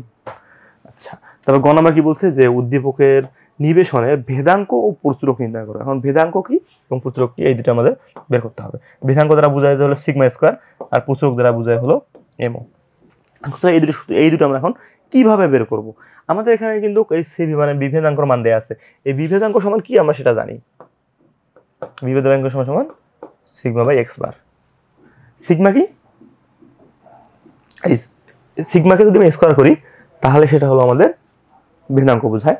তো এইটা আমাদের সিভি সমান কত দেয়া আছে, পরিমিত ব্যবধান দেয়া আছে আমাদের sigma by root over X. আমাদের এখানে বিভেদাঙ্কের মান দেয়া আছে আমাদের কত 50%। আমাদের এক্স বারের মান দেয়া আছে আমাদের হলো 25। তাহলে এখান থেকে আমি ইজিলি সিগমার মান বের করতে পারবো। সিগমার মান বের করে আমাদের কি করতে হবে, আমাদের ভেদাঙ্কের মান বের করতে হবে। সিগমার বের করার পর সিগমাকে যদি আমি স্কয়ার করে দিই তাহলে আমি সেটা ভেদাঙ্কের মান পেয়ে যাবো এই সূত্র দিয়ে। আচ্ছা, আমাদের আরেকটা জিনিস বের করতে বলছে, সেটা হলো প্রচুরক বের করতে বলছে। আমরা এখানে আমাদের গড় মধ্যমা থাকলে আমাদের প্রচুরকের সূত্রটা কি হয় সেটা আমরা খুব সহজেই আমাদের জানা আছে, যে সমান সমান 3 গুণন মধ্যমা বিয়োগ 2 গুণন গড়। এটা কি হলো, যে আমাদের একটা তথ্য সারি যদি আমরা মানে কোনো একটা মান জানি, দুটোর মান জানি, তাহলে তৃতীয় মানটা আমরা যেভাবে বের করতে পারি সেটা হলো যে মধ্যমা সমান সমান 3 গুণন প্রচুরক সমান সমান 3 গুণন মধ্যমা মাইনাস 2 গুণন গড়। তো এই সূত্র দ্বারা আমরা প্রচুরকের মান বের করতে পারি, কারণ আমাদের এখানে মধ্যমার মানও আমরা জানা আছে, গড়ের মানও জানা আছে। আশা করি এই সূত্র দিয়ে আমরা ম্যাথ বের করতে পারবো। আচ্ছা, ঘ নাম্বার কি, ঘ নাম্বার হলো উদ্দীপকের তথ্যের সাহায্যে সূচলতা নির্ণয় করে মন্তব্য করো।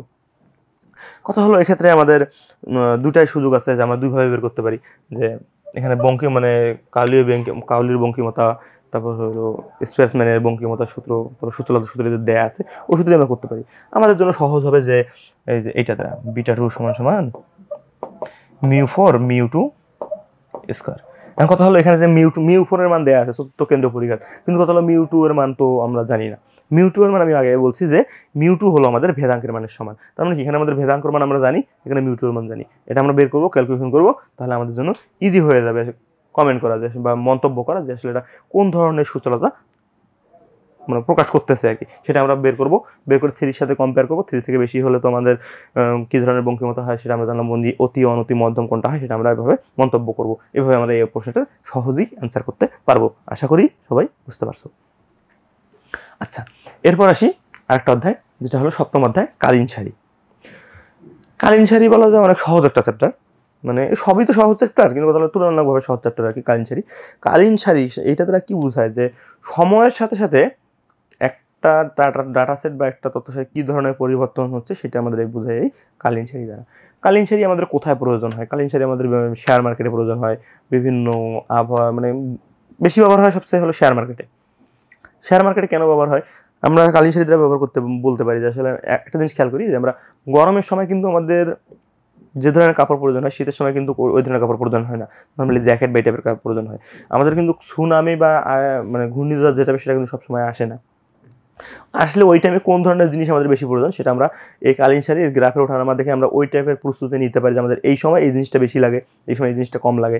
বা আজকে আমাদের কিছু কিছু দেশে দেখা যাচ্ছে যে জনসংখ্যার হার অনেক বেশি, কিছু কিছু দেশে জনসংখ্যার হার অনেক কম।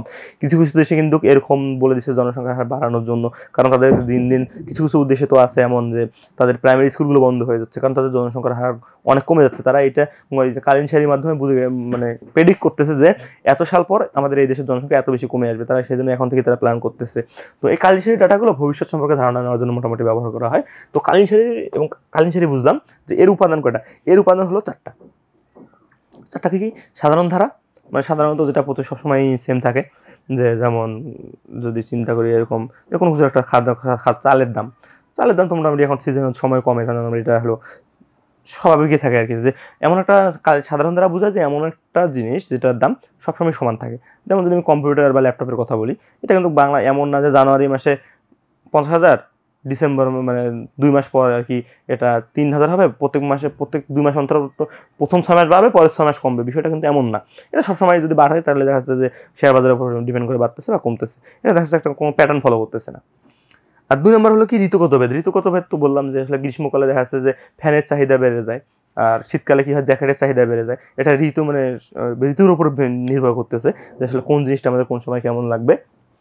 আর তৃতীয় হলো চক্রকর্মিক বলতে কি বোঝায় যে প্রত্যেক বছরেই জানুয়ারি মাসে আসলে একটা আমার কোনো একটা মানে শীতের চাহিদাটা বেড়ে যাচ্ছে, বা সাইক্লিক যেটা আমরা বলে, বা একটা নির্দিষ্ট সময় পর 6 মাস 1 বছর পর যেমন আমি যদি বলি যে আমাদের সামনে ঈদ বা পূজা টাইপের যেটা একসাথে যদি থাকে তাহলে কি হয়, ওই টাইমে মানুষের কেনাকাটার জন্য যে প্রবণতা সেটা অনেক বেড়ে যায় একটা নির্দিষ্ট সার্কেল পর যে 1 বছর পর এই সময় এসে আমি এই কাপড়টা কিনবো বা এই মার্কেটটা করবো।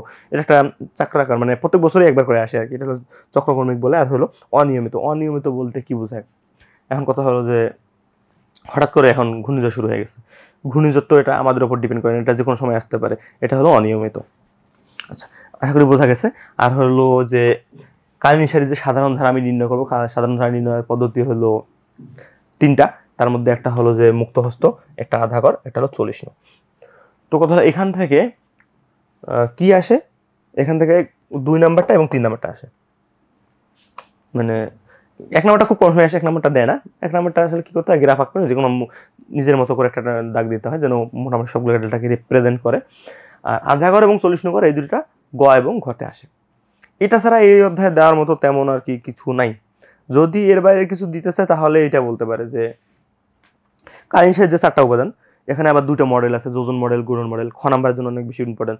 তোমাকে বলতে পারে যে কালীন সারির যোজন মডেল ব্যাখ্যা করো, কালীন সারির গুণন মডেল ব্যাখ্যা করো। এটা আমরা খুব সহজেই লিখতে পারি আর কি। তো কথা তোমার গ নাম্বারে দিতে পারে যেটা কোন সারির উদাহরণ তা ব্যাখ্যা করো।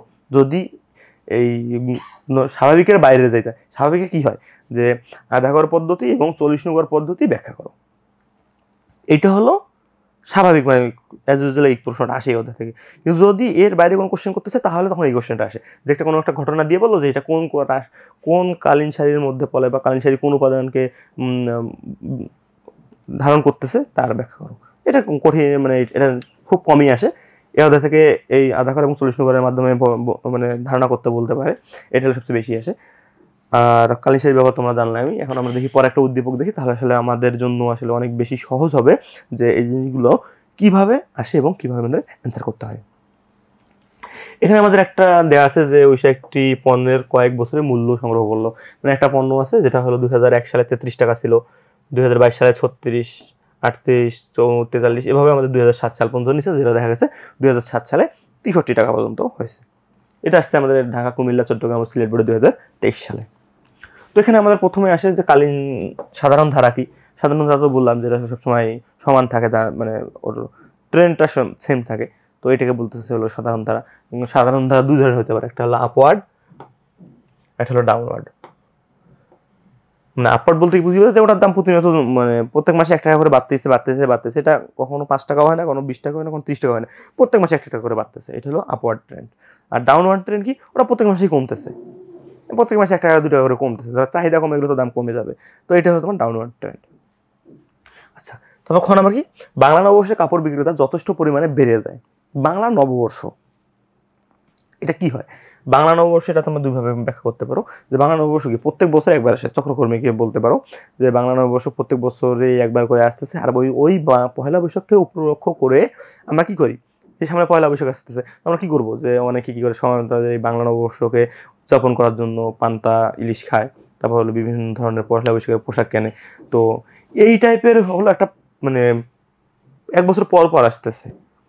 বা এটাকে আমি এভাবে চিন্তা করি যে পহেলা বৈশাখ মানে কি, মানে গ্রীষ্মের শুরু হবে, যে বৈশাখ মানে আমাদের গরমের শুরু হবে বা একটা নতুন বছর শুরু হবে। এটা আমি ঋতুগত ভেদেও আমি চিন্তা করতে পারি, যেটা এটা ঋতুগত ভেদ, যেটা আমাদের মানে একটা নির্দিষ্ট সময় মানে একটা মাসের শুরুতেই আমাদের একটা আসতেছে। তো এইটাকে আমরা ঋতুগত ভেদ হিসেবেও আমরা এখানে ব্যাখ্যা করতে পারি। আচ্ছা, এরপরে আমাদের 3 নম্বর প্রশ্ন আসুক, যে 3 বছর ভিত্তিক চলমান গড় পদ্ধতিতে সাধারণ নির্ণয় করো। এখানে গ নাম্বারটাতে কি হয়, যে 3 বছর না দিয়ে এখানে 4 বছর 5 বছরও দিতে পারে। তো নিয়ম সেম কিভাবে আমরা একটু দেখার চেষ্টা করি, তাহলে আমাদের বোঝার সুবিধা হবে। যে এখানে আমাদের কি আছে, বছরগুলো দেওয়া আছে, এখানে টাকা দেওয়া আছে। 3 বছর যখন বলছে তখন আমাদের প্রথম ঘরটা ফাঁকা যাবে, তারপর এই 3টে যোগ করে আমার এই ঘরে আসে, তারপর এই 3টে যোগ করে এই ঘরে আসে, এই 3টে যোগ করে এই ঘরে আসে, তো 3টা এই ঘরে আসে। তো 3টা করে যোগ করতে হয়। যদি এখানে আমাদের বলতো 4 বছর ব্যাপী, তাহলে আমাদের 4টা করে যোগ করতে হতো। যদি আমার বলতো 5 বছর ব্যাপী, তাহলে 5টা করে বের করতে হতো। 3 বছরের জন্য শুধু একটা মানে একবার যোগ হয়েছে, মানে কি করছে, এইটাকে 3 দ্বারা ভাগ করছে, এটাকে 3 দ্বারা ভাগ করছে।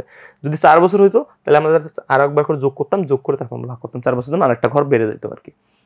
এছাড়া আর কিছু না। এখানে 3 বছরের জন্য বলতে পারে, 4 বছরের জন্য বলতে পারে, 5 বছরের জন্য বলতে পারে, কিন্তু সাধারণত 3 অথবা 4 বলে আর কি। এটা অনেক বেশি ইম্পর্টেন্ট একটা কোশ্চেন, যে এই কোশ্চেনটা আসবে যে কোনো সব বোর্ডের জন্য এটা সমানভাবে ইম্পর্টেন্ট। যে এখানে এই অধ্যায় থেকে একটা উদ্দীপক থাকবে এবং তোমার গ নাম্বারে বলবে যে 3 বছর বা 4 বছরের জন্য গড় নির্ণয় করতে সাধারণ ধারা। আর ঘ নাম্বারের জন্য কি বলে, ঘ নাম্বারের জন্য এখানে মন্তব্য করতে বলে। এখানে এই কোশ্চেনটা দুইভাবে, এই ঘ নাম্বারটা দুইভাবে আসে। এখানে বলে যায় যে অমুকে মন্তব্য করলো যে 2018 সালে এটার দাম, 2008 সালে এটার দাম এত হবে। যে ঘ নাম্বারে বলতে পারে যে তার মন্তব্যটি যাচাই করো যে ঠিক না ভুল।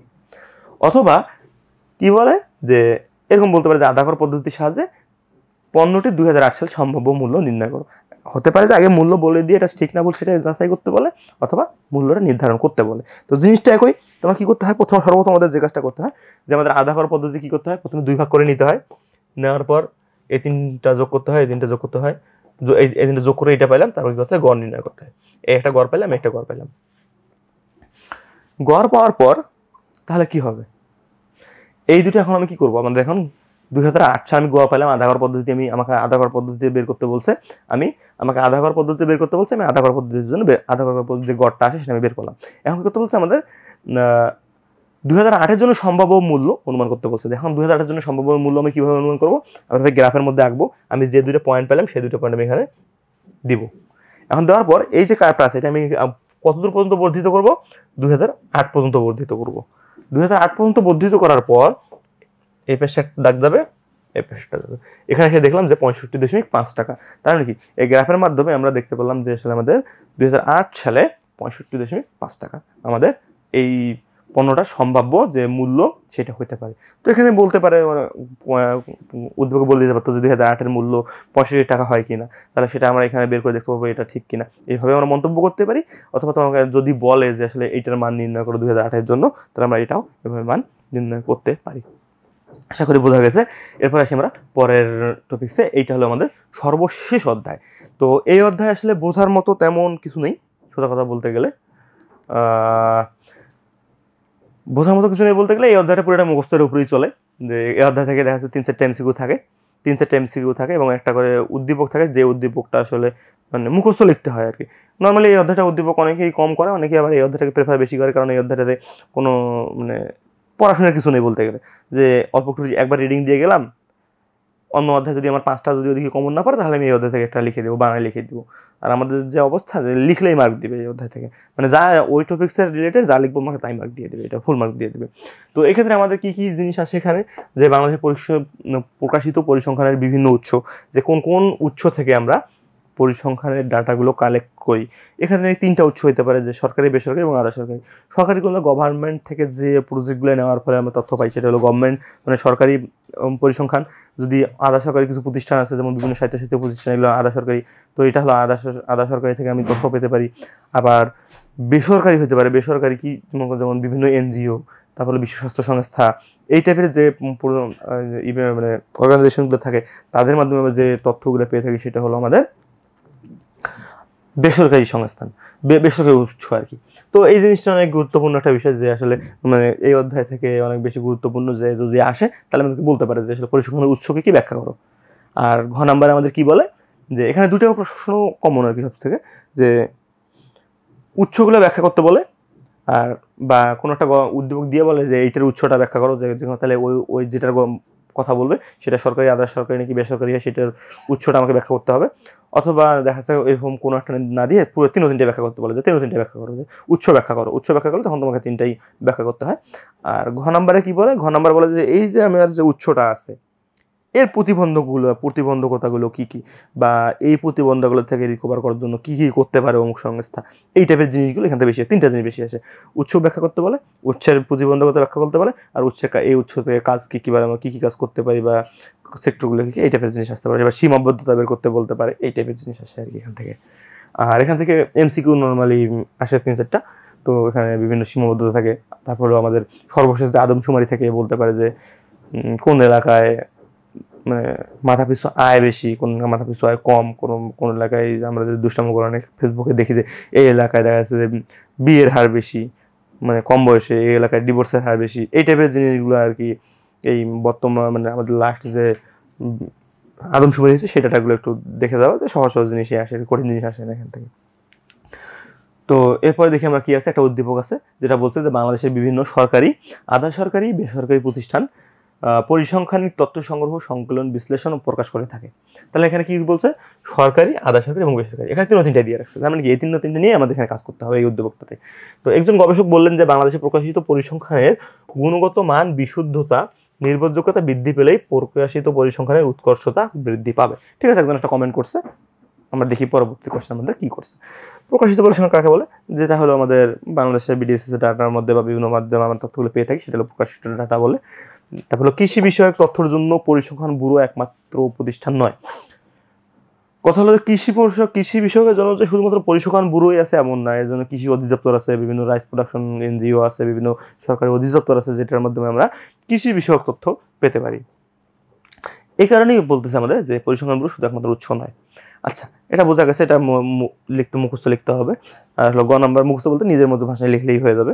গ নাম্বার বলছে উদ্দীপকের প্রতিষ্ঠানসমূহের কর্মকাণ্ডের বর্ণনা দাও।